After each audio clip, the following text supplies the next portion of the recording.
Hello बच्चों, राधे राधे, जय श्री कृष्ण। तो कैसे हैं आप सब? आई होप आप सब भी अच्छे होंगे। You all will be happy and fine. तो बच्चों, पिछले पिछले क्वेश्चन सीरीज में हमने देखे थे, कुछ ऑब्जेक्टिव क्वेश्चन सॉल्व किए थे। लगभग आफ्टर ईयरली हमने 70 क्वेश्चन जो है 70 क्वेश्चन हमने देखे थे। और आज हम स्टार्ट करेंगे पार्ट 2, यानी कि ऑब्जेक्टिव क्वेश्चन के पार्ट 2। तो इसके बाद जो है आगे से हम स्टार्ट कर रहे हैं। उसके बाद आगे का चैप्टर है how to tell wild animals. तो इसका पहला क्वेश्चन है, who has written how to tell wild animal. तो इसका आंसर कौन है? Carolyn Wells. Which animal do you find while walking in a yard. जब आप यार्ड में वॉक करते हैं तो आपको कौन सा एनिमल दिखता है? यस, बियर दिखता है, भालू दिखता है। Which animal looks like a lizard. कौन सा एनिमल छिपकली की तरह दिखता है? तो आंसर ऑप्शन देखिए, आप समझ गए होंगे, कमेलियन, यानी कि गिरगिट जो है छिपकली की तरह दिखने वाला एनिमल है। Who cries while catching spray. वो कौन सा जानवर है जो अपने शिकार को पकड़ता है तो रोता है? ये पता है आपको आंसर? इसका आंसर है डी, क्रोकोडाइल, यानी कि मगरमच्छ। Which is the noble wild beast. तो नोबल वाइल्ड बीस्ट कौन सा है? टाइगर। तो विच एनिमल हग्स यू। वो कौन सा एनिमल है जो आपको गले लगाता है? तो वो कौन है? Bear. Who smile while catching its prey. वो कौन सा जानवर है जो आपको पकड़ता है तो वो क्या करता है? अपना शिकार करता है तो वो क्या करता है? स्माइल करता है। तो कौन करता है? हाइना। चलिए बढ़ते हैं अगले पोयम की तरफ। अगला पोयम है द बाल पोयम। तो क्वेश्चन है, हु हैज कंपोज द बाल पोयम। बाल पोयम को किसने कंपोज किया है, किसने इसकी रचना की है? तो जॉन बेरीमैन ने। Who was the boy, where was the boy staring down. तो कौन सा वो था? हार्बर में। हार्बर मतलब खाड़ी में। Why does a ball cost, what does the ball cost, यानी कि उस बॉल की कीमत कितने पैसे थी? तो कितनी थी? 1 dime. Where was the boy playing with. तो बॉय जो लड़का किसके साथ खेल रहा था? एक बॉल के साथ। Where does the ball go. Ball, उसकी बच्चे की बॉल कहाँ चली जाती है? तो बच्चे की बॉल कहाँ चली जाती है? इन वाटर, पानी में चली जाती है। नेक्स्ट चैप्टर है from the diary of Anne Frank. इसका क्वेश्चन है, फर्स्ट क्वेश्चन है, Anne Frank was a. Anne Frank कौन थी? तो German girl and Jewish girl. तो इसका आंसर होगा सी, यानी कि B and A and B. वो जर्मन भी थी, साथ में जूइश गर्ल भी थी। Anne Frank wrote her diary. तो कब लिखा, कैसे लिखती? While playing with his family, while hiding with his family, with A trip, while working. तो कब वो लिखती थी अपनी डायरी? अपनी फैमिली से छुप कर लिखती थी। उसकी डायरी के बारे में उसकी फैमिली नहीं जानती थी। Which of these is Annie's long awaited friend? यानी कि एनी का लॉन्ग अवेटेड फ्रेंड कौन था? तो क्या थी उसकी? Diary. Which of these names did Annie give to her diary? तो एनी ने अपनी डायरी को कौन सा नाम दिया? क्या दिया? Kitty. Which of these assigned Annie an essay on the subject a chatterbox? तो चैटरबॉक्स के ऊपर निबंध लिखने के लिए कौन असाइनमेंट देता है उसको? तो उसके मिस्टर किसिंग देते हैं। मिस्टर किसिंग कौन थे? उसके टीचर थे। Annie decided to write a diary because. Annie ने क्यों डिसाइड किया कि वो एक डायरी लिखेगी? Because she had no close friend, क्योंकि उसका कोई भी क्लोज फ्रेंड नहीं था, इसीलिए उसने डिसाइड किया कि वो एक डायरी लिखेगी। Annie died because of. Annie की मृत्यु किसके कारण हुई? थाइपस के कारण। A book in which you write down your thought and feeling. वो किताब जिसमें आप अपने थॉट्स और अपनी फीलिंग को लिखते हैं, अपने विचारों की अपनी भावनाओं को व्यक्त करते हैं, उसे हम क्या कहते हैं? उसे हम डायरी कहते हैं। विच of these is true about any. Any के बारे में क्या सच था? तो एनी के बारे में सच क्या था? She was a outspoken, वो बहुत ज़्यादा बात करती थी। Mister Keesing asked Anne to write an ऐसे।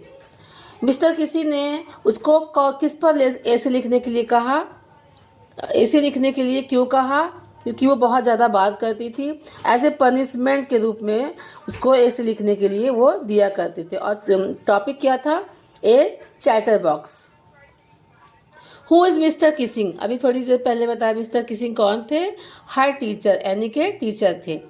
What was Margot Frank birthday gift, यानी कि मार्गॉट फ्रैंक का बर्थडे गिफ्ट क्या था, हर सिस्टर एनी फ्रैंक, यानी कि उसके बर्थडे पे उसकी एनी फ्रैंक जो है सिस्टर पैदा हुई थी। The final entry in the poem in the diary of Anne Frank was, कब था उसकी फाइनल एंट्री, 1 अगस्त 1944। देखते हैं अगला चैप्टर है अमेंडा पोएम है। तो पहला क्वेश्चन है the poem Amanda is composed bye, यानी कि पोएम अमेंडा को किसने लिखा, तो कौन है, रॉबिन क्लिन ने। Stop that slouching and sit up straight, which of this figure of speech has the poet used in the above line, यानी कि stop that slouching and sit up the straight, इस line में किस figure of speech का use किया गया है, यानी कि किस अलंकार का यूज किया गया है। तो क्या आंसर कौन सा होगा, एलिट्रेशन। एलिट्रेशन वो अलंकार होता है जिसमें किसी शब्द की बार बार जो है आवृत्ति होती है। फॉर एग्जाम्पल देखिए, इसमें स्टॉप में एस आया है, फिर स्लाउचिंग आया है, अगेन एस आया है, एंड सिट अप, इसमें यानी कि मिलते हुए एक ही शब्द बार बार रिपीट किए जाते हैं, वहाँ पे एलिट्रेशन होता है, यानी कि इसकी आवृत्ति बार बार होती है। तो अगला क्वेश्चन है which of these cause acne according to the speaker in the poem Amanda, यानी कि इस स्पीकर अकॉर्डिंग जो है अमेंडा को एक्ने यानी कि मुहासे होने का क्या कारण था, किस कारण से मुहासे उसके चेहरे पे होते थे। तो ईटिंग चॉकलेट, वो ईटिंग यानी कि इस पोएम के अकॉर्डिंग जो है अमेंडा चॉकलेट खाने से उसकी माँ मना करती है, क्योंकि अगर ज़्यादा चॉकलेट खाएगी तो इसको क्या हो जाएगा, एक्ने की प्रॉब्लम हो जाएगी, मुहासों की प्रॉब्लम हो जाएगी। According to Amanda freedom is, यानी कि अमेंडा के अकॉर्डिंग अनुसार फ्रीडम क्या है, इसके अकॉर्डिंग फ्रीडम क्या है, आज़ादी क्या है, बहुत स्वीट है, बहुत ही प्यारी है। Which of these message that the poet want to convey through the poem Amanda, यानी कि अमेंडा पोएम के थ्रू जो है इसमें पोएट जो है क्या मैसेज देना चाहता है, क्या संदेश देना चाहता है। तो children should be given freedom, यानी कि बच्चों को थोड़ा फ्रीडम, आज़ादी देनी चाहिए। The poem Amanda is about, यानी कि पोएम अमेंडा किसके बारे में है, तो किसके बारे में है, चाइल्ड साइकोलॉजी, यानी कि बच्चों की मानसिक स्थिति के बारे में है, बच्चों की मानसिक मनोज्ञान के बारे में। Amanda want to be an orphan, orphan मतलब अनाथ।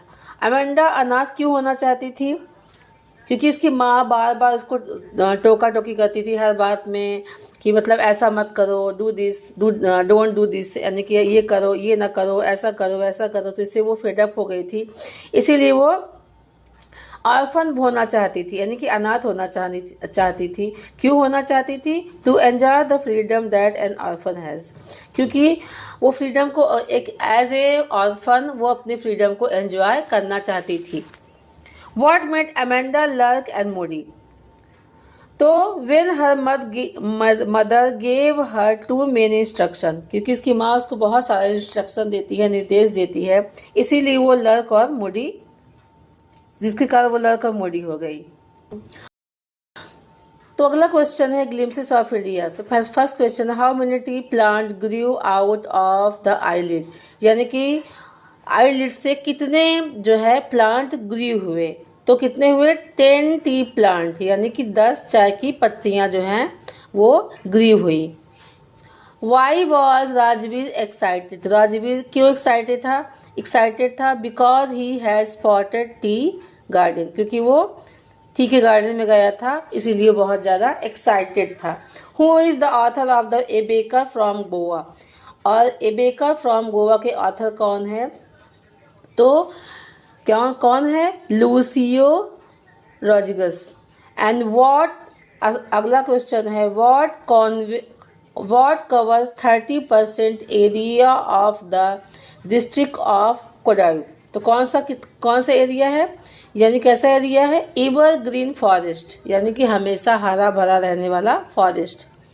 What is refer to as piece of heaven, यानी कि पीस ऑफ हेवन को किसे कहा जाता है, तो ये किसको कहा जाता है, कुर्ग को। कुर्ग क्या है, एक कर्नाटका में एक छोटा सा राज्य है जो बहुत ही सुंदर है, जो किसके लिए फेमस है? कॉफ़ी के लिए फेमस है। Which word in the following means the same as a sweet smell, यानी कि किसका जो है बहुत स्मेल जो है बहुत स्वीट है, यानी कि स्वीट स्मेल को हम क्या कहेंगे एक शब्द में और क्या कह सकते हैं? तो फ्रेग्रेंस मतलब भी महक होता है, सुगंध होता है। Which one of the following task is done by the baker, तो बेकर के लिए कौन सा टास्क होता है? बेक द लोव्स, यानी कि लोव्स को सेकना। Why do the elders think about their past, तो जो वहाँ के यानी कि बेकर के जो होते हैं वो अपने पास्ट के बारे में क्या सोचते हैं? They miss the good old days, अपने पुराने दिनों को वो याद करते हैं। Where did Rajvir and Pranjal study, यानी राजवीर और प्रांजल कहाँ स्टडी करते हैं? तो दिल्ली में करते हैं। What is the duration of second flush और स्प्राउटिंग पीरियड, तो कौन सा होता है? यानी कि आसाम का ग्लिम्पसेस ऑफ इंडिया में आसाम का है, तो कौन सा मंथ जो है फ्लश एंड स्प्राउटिंग पीरियड होता है? तो मई से लेके जुलाई तक, ये महीने में बहुत अच्छा होता है। वहाँ पे नए नए जो है स्प्राउटिंग जो है अंकुरित होते हैं। वहाँ पे क्या होते हैं? टी, चाय की पत्तियाँ। In Europe tea was drank as more as then, इसका आंसर क्या होगा? पहला, medicine and beverage. What is Assam popular known as, Assam किसके लिए पॉपुलर है? तो बहुत अच्छे से पता है, टी कंट्री के लिए, यानी किस लिए? टी कंट्री के लिए। And almost everyone in the compartment was drinking too, तो क्या पीते हैं? हर कंपार्टमेंट के हर कोई क्या पीता है? टी पीता है, चाय पीता है। व्हाट इज रैपलिंग, तो रैपलिंग क्या है? एक तरह सा गेम होता है। तो एक गेम कैसा होता है? Going down a clip by the sliding down a rope, तो क्लिप में किसी भी क्लिप से स्लाइड करते हुए, यानी रोप के सहारे, रस्सी के सहारे स्लाइड करना, वो क्या कहता है? रैपलिंग कहलाता है। The climb to the dash hill bring you in a panoramic view of the entire misty landscape of Coorg, तो कौन सा है? बहुत ही सुंदर जगह है, कौन सा? Brahmagiri. The first chief of the Indian army is from, यानी कि इंडियन आर्मी का फर्स्ट चीफ कहाँ का था? यस, कहाँ का? कुर्ग का था। कुर्ग इज ए, कुर्ग किसके लिए फेमस है? किसके लिए? कॉफी के लिए। How many time did the baker come every day, यानी कि प्रतिदिन जो है बेकर जो है कितनी बार आता था? तो दिन में कम से कम 2 बार आता था। The baker was also there, तो बेकर उनसे क्या क्या होते थे? वो क्या मानते थे बेकर को? अपना क्या भी मानते थे? फ्रेंड भी मानते थे, कंपेनियन भी मानते थे, गाइड भी मानते थे, यानी कि all of above. Who is the author of T from Assam, यानी कि टी फ्रॉम आसाम का ऑथर कौन है? अरुण कुमार दत्ता। अगला चैप्टर है द ट्री, एक पोयम है। What rushes out to meet the tree, तो ट्री से मिलने के लिए कौन रस करता है? कौन दौड़ता है? विंड, हवा। What does the poetess compare the tree branches to, यानी कि पोएट्रेस जो है, यानी कि जो कवित्री है, वो किससे कंपेयर करती है? ट्री के ब्रांचेस को किससे तुलना करती है? ए न्यूली डिस्चार्ज्ड पेशेंट से। तो where was the decorative plant kept, तो उसने अपना डेकोरेटिव प्लांट कहाँ रखा? In houses. What type of tree are describe in the poem the tree, किस प्रकार के पेड़ को उन्होंने डिस्क्राइब किया इस पोएम में? तो किस प्रकार के? डेकोरेटिव ट्री, यानी कि सजाने वाले पेड़ से। By morning the forest will be full of, तो किसमें क्या होगा? Full of tree. What is the poetess doing, इसमें पोएट्रेस क्या कर रही है? राइटिंग ए लॉन्ग लेटर, वो क्या कहती है? एक लंबा सा लेटर लिख रही है। The pieces of the moon can be seen in the crown of which tree, यानी कि किसके ऊपर जो है मून अपना क्राउन लगा रहा है? मतलब क्राउन मतलब मुकुट लगा है, किसके ऊपर लगा रहा है? ओक ट्री के ऊपर। What reaches like a voice into the room, तो किसका क्या क्या पहुंच रहा है, वह किसकी आवाज रूम में पहुंच रही है? Smell of leaves and riches. Who has personified in the lines no sun bury its feet in shadow? किसको personified कर रहा है, किसका मानवीकरण कर रहा है? सन का। Name the literary device used in the moon is broken like a mirror। तो कौन सा literary device किया गया है इसमें? तो सिमली। ये क्या होता है कि इसमें सिमली एक अलंकार होता है जिसमें लाइक और एज का यूज होता है। तो चलिए और देखते हैं question. Who is the author of Mijbil the otter? इसके ऑथर कौन है? Paulo Coelho. What were Mijbil's favourite toy? तो मिसबिल का जो है, मिसबिल कौन था? एक ऑटर था, उसका फेवरेट टॉय खिलौना क्या था? मार्बल्स, यानी कि कंचे खेलना उसको बहुत पसंद था। How did the otter spend his time? तो ऑटर अपना सब ज़्यादा से ज़्यादा टाइम कैसे स्पेंड करता था? तो इन प्लेइंग, गेम खेल के। तो what did the otter looks like? तो ऑटर किसकी तरह दिखता था? ए स्मॉल ड्रैगन की तरह दिखता था। What had trickled out of the box? यानी बॉक्स के बाहर से क्या बह रहा था? तो क्या बह रहा था? ब्लड, यानी कि ऑटर का ब्लड बह रहा था। What did the woman in the aeroplane think that the otter was? तो जो एरोप्लेन में वो औरत थी, तो वो ऑटर को जो बॉक्स में था उसको क्या समझती है कि ये क्या है? तो क्या समझती है कि वो एक रैट है, चूहा है। What was the name given to the otter? Otter ने तो अपने ऑटर का नाम क्या रखा? तो क्या रखा? मिसबिल रखा। Where did the Arabs keep the otter? तो जो ऑटर को अरब्स जो है राइटर के पास ले आए थे, तो किस में डाल के ले आए थे? इन्हें सैक, यानी कि एक बोरे में ले आए थे। तो What kept Miss engaged when they shifted to London? तो जब वो लंदन इसको शिफ्ट करके ले गया, तो वो ऑटर किस में ज़्यादा इंगेज रहता, किस में बिजी रहता था? तो वो एक पिंग पोंग गेम में हमेशा बिजी रहता था। What do you mean by the compulsive habit? तो compulsive habit का मतलब क्या है? कंपल्सिव हैबिट का मतलब है हैबिट्स इम्पॉसिबल टू कंट्रोल, वो आदत जिसको कंट्रोल करना बहुत ही मुश्किल होता है। What did Mij do to the box? तो मिज ने इस बॉक्स को क्या किया? तो क्या किया? टोर the lining of the box, इसने बॉक्स को फाड़ डाला। What is the meaning of an appealing spectre? क्या होता है, इसकी मीनिंग क्या होती है? ए शॉकिंग सीन, इसको देख के हम बहुत शॉक्ड हो जाते हैं, तो जिस दृश्य को देख के उसे कहते हैं appealing spectre. What is the beginning the otter was? तो स्टार्टिंग में ऑटर, जब वो राइटर के पास जो है ऑटर आया, तो वो कैसा बिहेव करता था? एलूफ एंड इंडिफरेंस, यानी कि अपने आप को बहुत एक अकेला और अलग अलग महसूस करता था, अलगाव महसूस करता था। What is the meaning of apathy? एपाथी की मीनिंग क्या होती है? तो absence of interest, यानी कि रुचि न लेने की होती है। How many days later did the author mail arrive? यानी कि ऑथर का जो मेल है कितने दिनों बाद आया? तो इसका ऑथर का मेल जो है लगभग 4 या 5, यानी कि 5 दिन में। ऑथर का मेल कब अराइव हुआ? 5 दिन में। Where does the author live? तो ऑथर कहाँ रहता था? लंदन में। चलिए देखते हैं अगला चैप्टर, फॉग। तो पहला क्वेश्चन है what is the name of the poet? यानी फॉग पोएम के पोएट कौन है? तो कौन है? Carl Sandburg. What does the fog looks like? Fog जो है किसकी तरह दिखता है? Looks like over the harbour and the city, हर जगह दिखता है, यानी कि हार्बर में भी और सिटी में हर जगह वो पहुंच जाता है। How does the fog come? Fog कैसे आता है, यानी कि धुंध या कोहरा कैसे आता है? स्लोली एंड साइलेंटली, बहुत धीरे से चुपके आ जाता है। What is the rhyming scheme of the poem fog? तो पोएम फॉग की राइमिंग स्कीम, लयबद्ध स्कीम क्या है? तो इसमें कोई भी राइमिंग स्कीम है ही नहीं, तो नो राइमिंग स्कीम है। What does the fog do while it looks over the city and the harbor?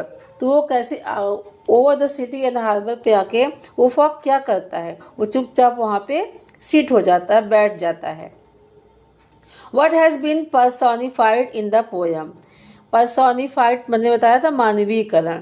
तो किसका मानवीकरण है इसमें? फॉग को, यानी कि फॉग को एज ए पर्सन इसमें पर्सोनिफाइड किया गया, मानवीकरण किया गया है। ये क्या है? मानवीकरण एक अलंकार होता है। How does the fog arrive the depart? जब वो अराइव करता है तो जाता, मतलब कैसे अराइव करता है, कैसे जाता है? तो वो क्या करता है? साइलेंटली आता है और साइलेंटली ही चला जाता है। तो how has the poet compare the fog with? यानी कि पोएट जिसने फॉग को किससे कंपेरिजन किया, किससे तुलना की? तो किससे की? एक कैट से की। आफ्टर सीटिंग द फॉग, बैठने के बाद फॉग क्या होता है, क्या करता है? जिसे पेयर हो जाता है sit there only moves on या गेट्स डेंस, यानी कि बैठने के बाद वो थोड़ी देर बाद मूव ऑन हो जाता है, यानी कि वहां से चला जाता है। The feet of the fog are like the feet, यानी कि फॉग को किसके पैरों से कंपेयर किया गया? किसको कहा गया? लाइक ए कैट फीट, यानी कैट के जैसे कैट आती है, दबे पाव आती है और चली जाती है, उसी तरह फॉग भी चुपचाप आता है और चला जाता है। तो बच्चों आगे का चैप्टर है मैडम राइड्स द बस। पहला क्वेश्चन है what amused Valli to most, यानी कि वल्ली किस बात से बहुत ज्यादा अम्यूज्ड होती, प्रसन्न होती थी? तो क्या देख के प्रसन्न हुई? The site of cow running in the front of बस, जो यानी कि जब वो बस से यात्रा कर रही थी तो उसने एक गाय को बस के आगे दौड़ते हुए देखा, तो वो बहुत ज्यादा अम्यूज्ड हुई, खुश हुई।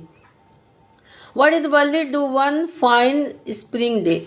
एक दिन वल्ली जो है फाइन स्प्रिंग डे में क्या करती है? Caught the bus to the town, यानी बस पकड़ के वो कहाँ जाती है? टाउन जाती है। What did Valli wish? Valli की क्या इच्छा थी? बस राइड की, एक बार एटलीस्ट वन चांस वो एक बस में सवारी करे। What was her favourite pass time? उसका सबसे ज्यादा जो है फेवरेट जो है पास टाइम क्या था, यानी समय ज्यादा से ज्यादा क्या पसंदीदा, अपना टाइम कैसे पास करती थी, क्या पसंद करती थी खाली समय में? To stand at the door front doorway and look into the street.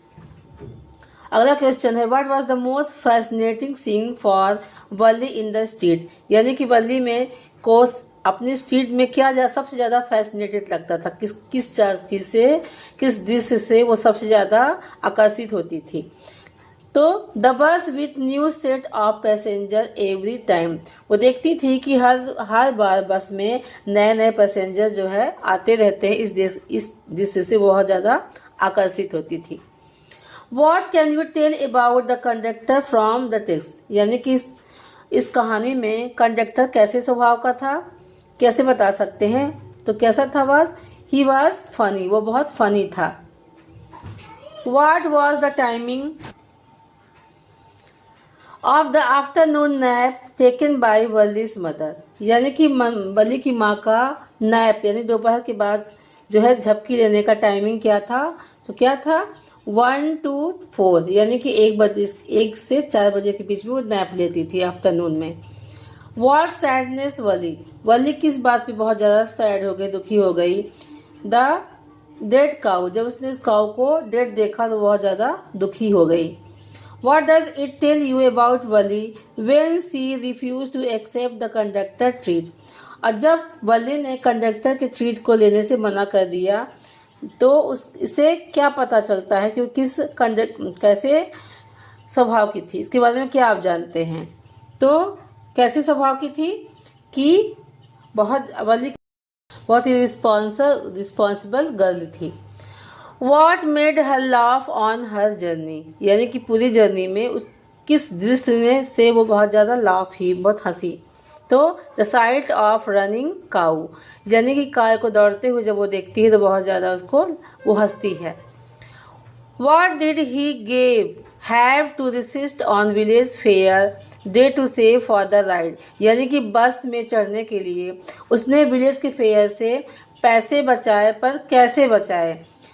क्या न खरीद कर? बैलून, मेरी go round, toys and peppermint, यानी कि उसका फेवरेट जो था मेरी गो राउंड, झूले में झूलना था, लेकिन उसने उसको भी रिसिस्ट करके मेले में वो पैसे राइड के लिए बचाए। Why did Valli find women repulsive, उसने वुमेन्स जो उसके साथ बस में राइड कर रही थी, यात्रा कर रही थी, ट्रैवल कर रही थी, इसको देख के उसको क्या अच्छा नहीं लगा।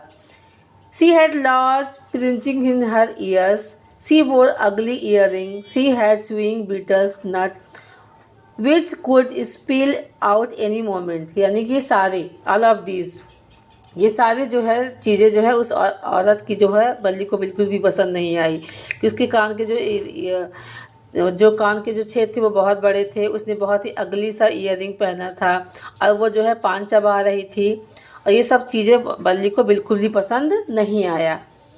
What did the old man say to Wali that annoyed her, यानी कि उस ओल्ड मैन ने क्या ऐसा कहा कि वली से एनायड हो गई। He merely asked her to sit, उसने केवल इतना कहा कि वो सीट पे खड़ी ना होके चुपचाप बैठ जाए। इस बार से वली एनायड हो गई, नाराज हो गई। How did she pick up small detail about the bus journey, उसने क्या क्या कहा स्मॉल जर्नी के बारे में डिटेल में बताया। Listening to conversation of neighbours, वो क्या करती थी, अपनी जर्नी की डिटेल्स को इकट्ठा करती थी कि कैसे वो यात्रा कर रही थी, सारी इंफॉर्मेशन वो जानकारी जानना चाहती थी, तो कैसे उसने इकट्ठा किया। तो listening to conversation of neighbours, उसने अपने पड़ोसियों की बातों को सुनकर किया। Asking a few distract question, कुछ क्वेश्चन उनसे पूछ कर किया, तो क्या होगा ऑल ऑफ दिस, ये दोनों। Valli would stare wistfully at the pupil who got on or off the bus. What is the meaning of the wistfully? अब लोगों को जब भी वो बस में चढ़ते देखती थी, उतरती देखती थी, तो उस लोगों को बहुत स्टेयर करती थी, यानी बहुत ही ध्यान से देखा करती थी। इसमें विशफुल का मीनिंग क्या होगा, तो क्या करती थी, यानी कि बहुत इच्छा से, लॉन्गिंग, बहुत इच्छा से या लालसा से लोगों को बस में चढ़ते हुए उतरते हुए देखती थी। How many time did the bus cross her street पर आवर्स, यानी कि हर घंटे जो है उसकी स्ट्रीट से, गली से कितनी बार बस वहाँ से गुजरती थी, तो कितनी बार, एटलीस्ट 2 बार। What was Valli age, Valli की एज क्या थी। सी वॉज 8 ईयर ओल्ड, वो 8 साल की थी। Who is the writer of lesson madam ride the bus, madam rides the bus के राइटर कौन है, तो वली कन्नम इसके राइटर हैं।